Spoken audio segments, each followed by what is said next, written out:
If you take less talented Barcelona, What? you understand? That is what PSG is. That's like you just maybe, you know how, God created man, you remove marrow, you understand? Something like that. Wait, sorry, what? It's something just like is PSG have, normal person, you have like 7 ribs. PSG have like 5 ribs. You understand? Once there were 36, but now we are down to 4 in the semi-finals of the Champions League. Who are the favorites? Who are the underdogs? Who will be the first to bow out? Well, welcome to Crossfire, brought to you by Live Scorpions. I am Jimmy Anishilewo, and I am here as usual with Tunde and Tosin to discuss who are those who will go forward in the Champions League. So, Tunde, let's start with the first team up, PSG versus Arsenal. What do you think about this matchup? I think it's a game of, it's very balanced theoretically. First of all, I'd like to give Arsenal some credit. I've been, very skeptical of their chances. I'm going to say you are more than that. Yeah, I've been extremely skeptical. That's not to say I don't like Arsenal. Like, I actually I'm a big fan of Mikel Arteta. I like what Arsenal do. Should we roll back that your clip of football weekend? Look, since you came here dressed like a Songo samurai, I already knew what time. No. Can you let me do what I came here to do? As I was saying before, I was rudely interrupted. I like the Arsenal project. I like Mikel Arteta. It is not a crazy prediction to say that Real Madrid will beat. I don't know why everybody keep acting like you predicted. But all of our way does the talk now. You could not argue at the time. You are just bookmarking. Say we will see. I leave you in God's hands. None of them could say anything until Arsenal actually won. Because nobody could have predicted it. That Arsenal will beat Real Madrid over 2 legs. That Arsenal will win both legs of the tie against Real Madrid without Gabriel, with Saka just coming back from injury, without the striker, with Merino playing as a centre forward. Who could have predicted that? So let's not act like we don't know what we are doing here. This Arsenal have punched above their weight by their Champions League pedigree. That's not to say they are not one of the best teams in Europe, but by pedigree, this is only their 3rd ever Champions League semi-final. Not 3rd in the modern era, like in the history of the Champions League. From when they were first played this, that they literally started the competition in semi-final. But that's why they won their first 3 or 4. The competition just start in semi-final, play semi-final, wait. 1, 2, they were shamelessly counting it. Arsenal have not made semi-final more than 3 times in the history of European football. So, it is not ridiculous to say that team should not have gotten past Real Madrid. But they did. And it's not because Real Madrid were trash because they were, but it's because Arsenal are that good. So, I've now seen enough to think that Arsenal are going to win this tournament. Wow. So, to win this tournament, they have to get past PSG first. I don't think that what PSG did against Aston Villa is enough to beat a team like Arsenal. And I think that if you beat Real Madrid over 2 legs, the confidence coupled with the ability that they already have, and bear in mind, they already even beat PSG. They already beat PSG in the Champions League. This is in the league phase. So this is a team that I now believe in. I've always believed in, to be fair, but just get your laughs off and all that. But now I actually think that Arsenal can beat PSG and advance to the final, and probably even potentially win the whole thing. All right. So, Tosin, over to you. PSG versus Arsenal. What are your thoughts? He said he now believes. Yeah, so he used to believe in Liverpool, and he believed in Real Madrid. Now he believes in Arsenal. And I can tell you that is the special route to failure. You understand? The team to believe in is PSG. In this time, believe in PSG. And PSG will deliver for you. And let me tell you why. PSG have a blend of ingredients in that team that already tell you that this is a championship caliber team. They've already wrapped up the Farmers League, sharp. So all their focus and all their attention is on this Champions League encounter. 2, Arsenal are still in the delusion that is mathematically possible for them to win the Premier League. So that one is actually going to affect them. But you look at PSG. I don't compare the PSG the PSG that Arsenal obviously destroyed in the previous phase of the competition. This is a different PSG. This is a PSG that is better and showed it already when they played Liverpool. You saw how they dominated Liverpool. The Liverpool that he was capping about, you saw how they dominated them. a fantastic performance from Vitinha, Ousmane Dembele, Desire Doué. That triumvirate of attack, you can argue that it is a second, it's like the junior brother of, if you take less talented Barcelona, What? you understand? That is what PSG is. That's like you just maybe, you know how, God created man, you remove marrow, you understand? Something like that. Wait, sorry, what? It's something just like is PSG have normal person, you have like 7 ribs. PSG have like 5 ribs. You understand? It's not really. It's like they obviously you see their coach, Luis Enrique. Like when he was good, he was my coach. You understand? He's still that kind of Dembele, my former player. Like that whole they want to take from the fountain of Barcelona. You understand? They want to bask in our euphoria. And it's fine. It will work for them to a certain level. And especially against an Arsenal team that have been masquerading, have been pretending. And finally, you see Arsenal fans, they've been coming out of the closet. Like people that are celebrating Pride Parade in recent times. You see all of them coming out from the closet. I bet you, by the time this 2 legs is over, the scarcity of Arsenal fans on social media will be very, very evident. They will go back to their hiding places. So I'm banking on PSG, that attack, and that sipping from the fountain of Barcelona to carry them through to the Champions League final. Today, let's move on to the other matchup, Barcelona and Inter. Whose fountain are you going to sip from? Well, I think that you both need to start drug testing your employees. There's no way you pass a drug test. There's no way. Like, by score 100 in a drug test.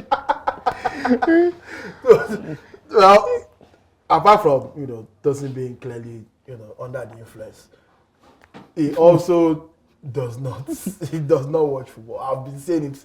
I've been saying. I will say PSG is a lower version of Barcelona. What is Barcelona? What do Barcelona play? We will see Barcelona against a superior team, against a team. Even though I now say that Arsenal is the team that I want to win this, the only team that can really stop Arsenal from winning this competition is Inter Milan. Probably the most complete team in Europe at the moment. I've been saying this is not. I don't do result-based analysis. Result-based analysis for those of you on the internet, with your regular 9 to 5. If even you have a job to start with. So, like, I understand that I cannot ask you to be a good analyst. I cannot. You have your boss to deal with. You buy food for people. Like whatever you do in your spare time. So, like when you are doing that. Me, I'm sitting down, like, looking at how things are supposed to happen because that's what they pay me to do. So, let me buy food. but so, in my analysis, I can see that Inter Milan defensively are probably the best team in Europe. Now back to the Bastoni. Bastoni has still only had 1 error leading to goal in his career. He's 26 years old. He's played over 300 games. Only 1 error leading to goal in his career. But this guy sat down here last time out and said Obi Kubasi is the best defender in Europe. Let us be knowing what we're doing on this show. You see that back three. Bastoni, Acerbi, and Pavard. And they rotate it a lot. They use Bisek or something. Like it's a team that has a system that works. You have Damian on the right, replaced by Dumfries sometimes. Carlos Augusto and Federico Di Marco on the left. It's a midfield 3 of guys that are technically gifted, but also have the lungs to play high intensity football. Barella, Fratesi off the bench. They play Mkhitaryan. They play Chalanolo as the holding guy. They're front two. They know what they're doing. Lautaro Martinez is one of the best strikers in the world. Marcus Thuram, extremely underrated. This is a team that has a system that they are very, very comfortable in, and they have a great coach. Barcelona have been doing well this season. I'm not going to take that away. They've been doing well this season. Like, this is the thing I say about the result-based analysis. Tosin is one of those people, even though technically this is his job too, but he clearly does. He's not. I don't know whether it's drugs, but there's something not doing right. Because Tosin at the start of the season cannot open his mouth and tell me that he honestly thought Barcelona would be one of the best teams in Europe. Barcelona fans, that's kind of Barcelona fans I spoke about. Barcelona fans were nowhere to be found. Non-existent. Everybody was hiding. The club was in debt. They did not know how they register players. They were cursing Lewandowski every week. They did not know how Hansi Flick was going to translate or whether it was going to work immediately. They were still cursing Bartomeu because he was selling VVIP seats for stadium they did not even build. Like there was a lot going on. None of them could have expected that they could be legitimately have a chance to win a treble this season. So a lot of what people are talking about is result-based analysis. Inter Milan have been this team for the last 2-3 years. Saw them in Champions League final against Manchester City, Manchester City in 2022. They did not win it; they fell short, but they maintained the core of that team. Replaced few pieces here and there, Lukaku for Marcus Thuram, which is an upgrade to an extent. Like it's a very well-oiled machine. I don't see a world where Barcelona get past this. I do not see it. I personally do not see it. But I'm not going to say football yet because that's the last time it happened. We still know how that went. But I think Inter Milan are overwhelming favorite. I think the final is going to be Arsenal versus Inter Milan. I think that's the best possible game we even get for the final anyway. Two very tactically solid teams, defensively solid. It's going to probably be a boring final, but that's the final that I want to see, and that's what I think is going to happen. All right. Over to you, Tosin. Inter versus Barcelona, even though I think we all know where you are going to pick. So it's not. People understand and people know that I'm a Barcelona fan. Yes. What Tunde is trying to do is criminal. How? Tunde is trying to rewrite history here, and I don't like it. I do not. First things first. You say I didn't know how. The day they appointed Xavi, I wanted him sacked. I wanted him sacked like that same day. You are telling me I didn't. Anybody that they brought in that was not Xavi, I wanted the person. I always, ever since the appointment of Hansi Flick, I was always rejuvenated as a Barcelona fan. Everybody that knows me knows that.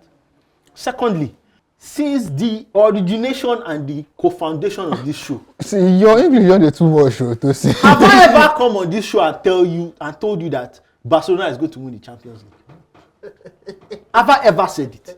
Is it not this? This is the first time since 2015. As a Barcelona fan, I'm saying that Barcelona is going to win the Champions League. Is that in 2019? No, 2019, yeah. Since 2019, no. We won it in 2015. I'm sorry. No. We won it in 2015. Since 2019. This is the first time I'm saying that Barcelona will win the Champions League. And I think that Dortmund game is already confusing people, and I like it. I like when Barcelona go into a tie underrated. People are judging me based on the fact that we played. You see Fermin Lopez, you see Gavi, you see Gerard Martin in the starting lineup, and you think me I'm serious about that game. Don't worry. I thought you said Gavi is one of the best players. Gavi that is just recovering from a second injury. Are you okay? Well, it's what he used to say now. Why you don't just come Well, up it's what He's recovering from a second injury. You are going to judge Gavi's performance next season. Season. How are you going to judge Gavi's performance? Okay. Gavi is a squad rotation player. He's not a starting. It's a fact.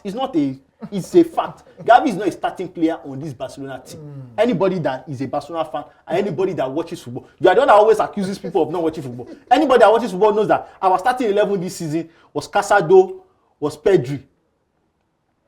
That's our starting then with the young. We switch. Obviously, you have to rotate players.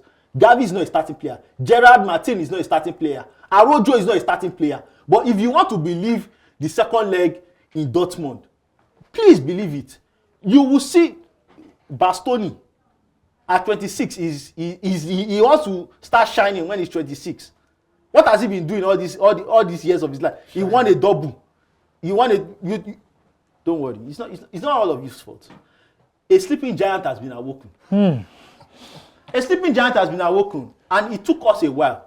Some of us that are Barcelona fans, we know that football comes in eras.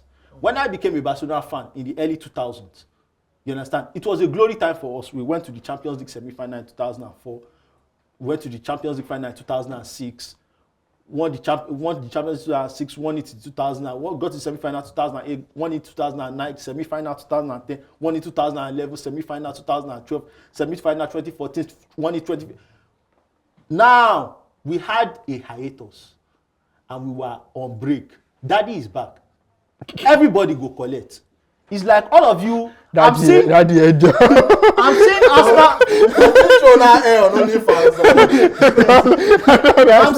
Why daddy won't give everybody? The most disgusting thing to me is Arsenal fans talking. Arsenal fans that we've always been bending over on a steady level. On a steady level. On a steady level. But it's all good. I've been waiting for this Inter Milan clash since 2010. I've been waiting for it. I will revel in it. I will bathe in it. I will enjoy it. All right. And we already have a bet about it. Yeah, actually. So it's not, I'm not. All right. The minimum aggregate score is a +2 for Barcelona. Minimum aggregate score. So if we win, if we are winning like minimum aggregate score is +2 for Barcelona. That's compared to collect your money without. Go and book it. Go and take it to the bank. Go and book it. All right. Thank you very much. Well, Tunde thinks that an Inter versus Arsenal final is on the cards, while Tosin believes that his club Barcelona are going to bend anybody over. What about you guys? What do you think? What are your predictions for the UEFA Champions League this season? Let us know your thoughts in the comments. I am Anishilowo, Jimmy Anishilowo, and this is Crossfire, brought to you by Live Score Bets.